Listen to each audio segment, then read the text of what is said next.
Europe 1, 6h17, c'est l'heure d'ouvrir le kiosque de Maxime Switek. Le kiosque, effectivement, la revue de presse d'Europe 1 avec une seule et même photo à la une de vos quotidiens ce matin. Celle d'un avion, un McDonnell Douglas MD-80, avion de la compagnie Swiftair.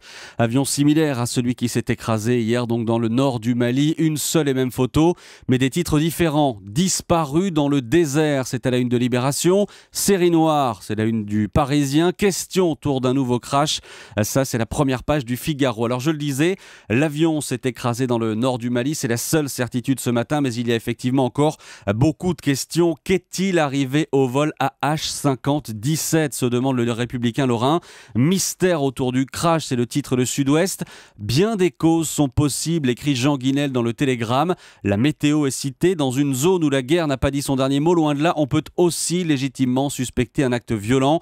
Un missile, c'est extrêmement peu probable. Un attentat comparable à celui qu'avait détruit voici 25 ans dans la même région un DC-10 français, c'est une éventualité que les enquêteurs devront explorer. Fin de citation. Et cette catastrophe intervient une semaine après le crash en Ukraine et au lendemain d'un autre à Taïwan. Et évidemment, ce matin, la presse évoque cette série noire. Oui, une série noire pour le transport aérien, c'est le titre choisi dans l'Est républicain ou encore le Dauphiné. L'aviation civile aura rarement connu un tel enchaînement dramatique au cours de son histoire récente, souligne Pascal Conquis dans les dernières nouvelles d'Alsace. On peut appeler ça la loi des séries si l'on veut. Cela n'atténue en rien l'onde de choc. Un accident d'avion, même lointain, concerne et inquiète tous les voyageurs, ajoute François Sergent dans Libération. Chaque passager qui va prendre l'avion dans les jours qui viennent devra être certain que l'appareil qu'il emprunte aura été contrôlé et vérifié, que ses pilotes ont été correctement formés et que sa route est sûre. C'est à ces conditions que le sentiment de sécurité des voyageurs en avion sera maintenu. En région, vos journaux mettent des noms, des visages sur les 51 victimes françaises. Oui, à la une de Var Matin, par exemple, il y a la photo de Jean-Marie, un Varois qui était à bord de l'avion. Presse Océan raconte que 7 membres d'une même famille de la région nantaise étaient à bord également de cet appareil.